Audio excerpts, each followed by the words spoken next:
بسم اللہ الرحمن الرحیم۔ السلام علیکم۔ حضرت علی رضی اللہ عنہ جب گھر میں داخل ہوتے ہیں تو عجیب و غریب حالت دیکھتے ہیں کہ فاطمہ رضی اللہ عنہ رو رہی ہیں۔ اب صبح کا وقت ہے، فاطمہ رو رہی ہے، آنکھوں سے آنسو جاری ہیں۔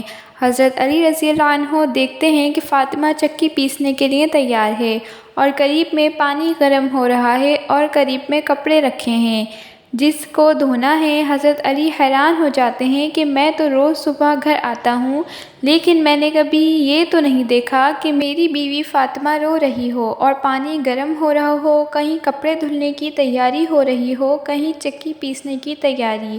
پھر حضرت علی رضی اللہ عنہ گھبرا جاتے ہیں اور اپنی بیوی فاطمہ سے پوچھتے ہیں کہ یہ کیا معاملہ ہے، یہ صبح صبح فجر کے وقت کیا عالم ہے، تم رو رہی ہو اور یہ ساری چیزیں تیار ہو رہی ہیں۔ روایت کے اندر ہے کہ حضرت فاطمہ رضی اللہ عنہ کوئی جواب نہیں دیتی۔ حضرت علی رضی اللہ عنہ بہت سوال کرتے ہیں اور فاطمہ بہت دھاڑے مار کر روتی ہیں، پھر رو کر کہتی ہیں میں آپ کو کیا بتاؤں، رات کو میں نے خواب دیکھا، خواب میں میرے آقا صلی اللہ علیہ وسلم کو دیکھا، خواب میں میں نے میرے والد نبی کو دیکھا، وہ کسی چیز کو تلاش کر رہے ہیں، کسی چیز کو ڈھونڈ رہے ہیں۔ حضرت فاطمہ فرماتی ہیں اے میرے ابا جان، اے میرے نبی، آپ کیا چیز تلاش کر رہے ہیں، آپ کس کو ڈھونڈ رہے ہیں؟ پھر میرے نبی نے کہا میری بیٹی میں تجھے ہی تلاش کر رہا، بیٹی میں تجھے ہی تلاش کر رہا، تجھے ہی ڈھونڈ رہا ہوں۔ روایت کے اندر ہے کہ حضرت فاطمہ یہ خواب بتاتی ہیں اور پھر اپنے شوہر حضرت علی رضی اللہ عنہ سے کہتی ہیں کہ اے علی، آج میرا یہ آخری دن ہے، میرے نبی نے، میرے والد نے مجھے یہ بتا دیا ہے کہ میں اپنے اللہ کو پیاری ہونے والی ہوں، یہ میرا آخری وقت ہے۔ حضرت علی دھاڑے مار مار کر رونا شروع کر دیتے ہیں۔ روایت کے اندر ہے کہ حضرت علی پوچھتے ہیں کہ اے فاطمہ، ابھی تیرے والد کو انتقال ہوئے 6 مہینے نہیں گزرے، ابھی ان کا غم ہمارے سینوں کے اندر ہے، تیرا انتقال ہو جائے گا، ہم غم کو کیسے برداشت کریں گے؟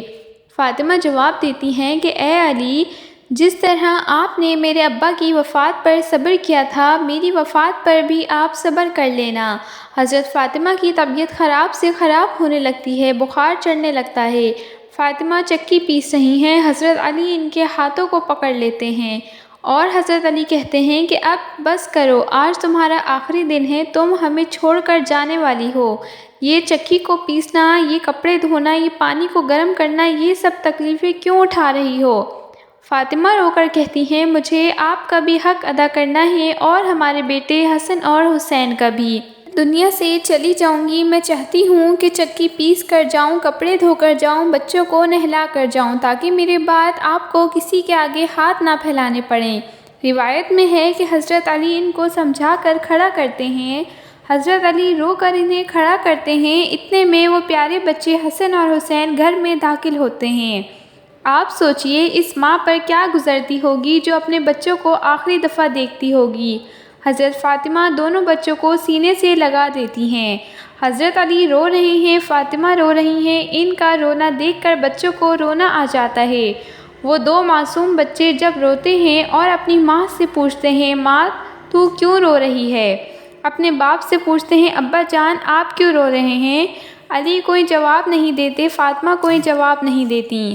فاطمہ اشارہ کرتی ہیں تم لوگ میرے والد کی قبر پر چلے جاؤ، تاریخ میں لکھا ہے کہ حسن اور حسین دونوں لاڈلے بچے اور معصوم بچے ہیں۔ ابھی قبر کے اوپر کھڑے ہوتے ہیں تو قبر سے نبی پاک صلی اللہ علیہ وسلم فرماتے ہیں اے میرے نواسے، تم اپنی ماں کے پاس چلے جاؤ، میرے پاس تو تم بعد میں بھی آ سکتے ہو، لیکن آج آخری دن ہے، اس کے بعد تمہیں اپنی ماں کا چہرہ نظر نہیں آئے گا۔ سوچئے ان کے اوپر کیا گزرتی، وہ بچے روتے پیٹتے گھر آتے، بچے آ کر رونے لگتے، اپنی ماں کے گلے لگ جاتے۔ روایت میں ہے کہ فاطمہ کا بخار اور بڑھتا ہے، شام کا وقت ہوتا ہے، اب حضرت فاطمہ رضی اللہ عنہ کو یقین ہوتا ہے کہ اب میرا انتقال ہوگا، اب میرا آخری وقت ہوگا۔ حضرت فاطمہ رضی اللہ عنہ اپنے شوہر کو قریب کر بٹھا لیتی ہیں اور اپنے شوہر سے کہتی ہیں کہ میں 3 باتیں آپ کے سامنے رکھتی ہوں۔ وہ فاطمہ رضی اللہ عنہ جو اللہ کے رسول کی لاڈلی تھیں، وہ فاطمہ رضی اللہ عنہ پیشانی پر ہمارے نبی نے بوسہ دیا، وہ فاطمہ رضی اللہ عنہ کہ حضرت محمد صلی اللہ علیہ وسلم نے کہا کہ اگر جنت میں عورتوں کی سردار بنے گی تو فاطمہ بنے گی۔ وہ فاطمہ رضی اللہ عنہا کا آخری وقت ہے، پیشانی کے اوپر پسینہ ہے، اپنے بستر پر لیٹی ہوئی ہیں اور بخار بڑے زوروں کے اوپر ہے، اپنے شوہر کو قریب بٹھاتی ہیں اور حضرت علی سے کہتی ہیں، علی، معلوم نہیں آپ کے نکاح میں آنے کے بعد میری طرف سے آپ کو کتنی تکلیفیں پہنچی ہوں، معلوم نہیں آپ کو کتنا دکھ اٹھانا پڑا ہوگا۔ فاطمہ کہتی ہیں، اے میرے شوہر، مرنے سے پہلے مجھے معاف کر دے تاکہ قیامت میں مجھے اپنے نبی کے سامنے ذلیل نہ ہونا پڑے، مجھے میرے والد کے سامنے رسوا نہ ہونا پڑے۔ اے میرے شوہر، میں نے آپ کے حق میں کوتاہی کی، آپ کو میری وجہ سے کتنے دکھ اٹھانے پڑے، مجھے معاف کر دیں۔ حضرت علی دھاڑے مار مار کر رونے لگے، فاطمہ کے سر پر ہاتھ پھیرتے اور کہنے لگتے، فاطمہ، تو تم غم مت کر، آج فکر میں کرتا ہوں، تو نبی کی بیٹی تھی لیکن میں حق ادا نہ کر سکا۔ اس کے بعد علی لمبی سانس لے کر کہتے ہیں، مجھے پتہ ہے تو جب سے میرے پاس آئی ہے 2 وقت کی روٹی تجھے نصیب نہیں ہوئی۔ اس کے بعد پھر فاطمہ رو کر کہتی ہیں، مجھے آپ سے کوئی گلہ نہیں۔ وہ دوسری بات کہتی ہیں کہ میرے مرنے کے بعد آپ کو جس عورت سے نکاح کرنا ہو کر لینا، مرنے کے بعد میرے بچوں کو میرے جتنا پیار دیجیے گا، ان کو ماں کی کمی محسوس نہ ہو۔ اور بی بی فاطمہ کی تیسری بات آپ کو حیران کر دے گی۔ بی بی فاطمہ کہتی ہیں، میں جب وفات پا جاؤں تو میرے جنازے میں آپ کسی کو نہیں بلائیے گا۔ یہ سن کر حضرت علی رضی اللہ عنہ حیران ہو جاتے ہیں اور کہتے ہیں، اے فاطمہ، نبی کی بیٹی ہے، میں تیرے جنازے میں کسی کو کیوں نہ بلاؤں؟ تو بی بی فاطمہ فرماتی ہیں، آج تک میں نے اپنے آپ کو پردے میں رکھا، کسی غیر مرد کی نظر نہیں پڑی، میں چاہتی ہوں مرنے کے بعد بھی مجھ پر کسی غیر مرد کی نظر نہ پڑے، جب شام ہو جائے، اندھیرا ہو جائے، آپ مجھے دفن کر دیجیے گا۔ یہ سن کر حضرت علی بہت رونے لگے، فاطمہ بھی رو رہی ہیں، حضرت حسن اور حسین بھی رو رہے ہیں۔ سوچئے وہ کیسا منظر ہوگا کہ ماں رخصت ہو رہی ہے دنیا سے اور بچے پاس بیٹھ کر رو رہے ہیں۔ یہ بات کہہ کر فاطمہ ایک اور بات کہنے لگیں کہ میں نے آج روزہ رکھا تھا، میرے بابا جان نے میرے خواب میں آ کر کہا، تو سحری علی کے دسترخوان پہ کر اور افطاری میرے ساتھ کرنا۔ یہ کہہ کر بی بی فاطمہ اللہ کو پیاری ہو جاتی ہیں۔ بی بی فاطمہ کو کفن پہنایا جاتا ہے، ان کا جنازہ اٹھایا جاتا ہے۔ روایت میں آتا ہے کہ جب بی بی فاطمہ کا جنازہ اٹھایا جاتا ہے تو ایک طرف سے حضرت علی کندھا دیتے ہیں اور دوسری طرف سے حضرت حسن کندھا دیتے ہیں اور حسین۔ اور اس وقت ایک صحابی وہاں پہنچ جاتے ہیں جن کا نام ابو ذر غفاری ہوتا ہے۔